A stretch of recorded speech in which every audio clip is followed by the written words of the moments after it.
Now let's see what happens when we go to an invalid route, such as /xyz. We get the home component. This is not the desired behavior. We want to redirect the user to a not found page. But before we implement that, let's review one more time why we're seeing the home component here. So in app.js, we have the switch along with these routes.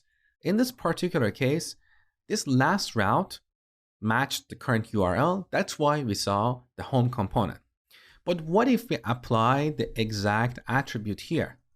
In this case, we should display the home component only if the user is at the root of our website. So save the changes back in the browser. Now with XYZ, we no longer see the home component. So that is better, but we want to redirect the user to a different URL like /notfound. So here in app.js on the top, we need to import one more component from React Router DOM. That component is redirect. With this component, we can redirect the user to a different URL. So if we get to this point, that means none of our routes are matched.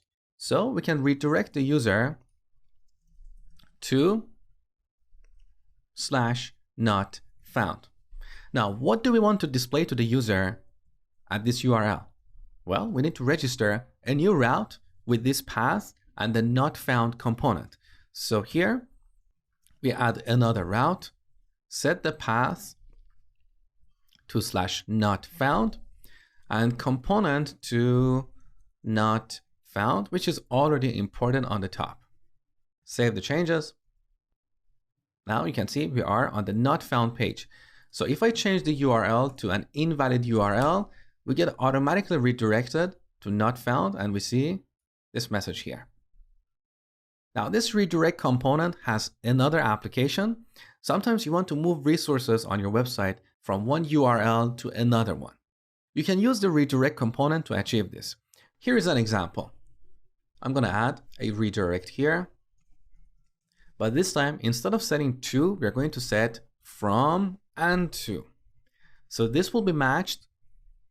If the current URL matches what we pass here, then we'll redirect the user to this new destination. So as an example, if the user navigates to /messages, we want to redirect them to /posts. Let's test this. Back in the browser, I'm going to head over to /messages. You can see I automatically got redirected to /posts.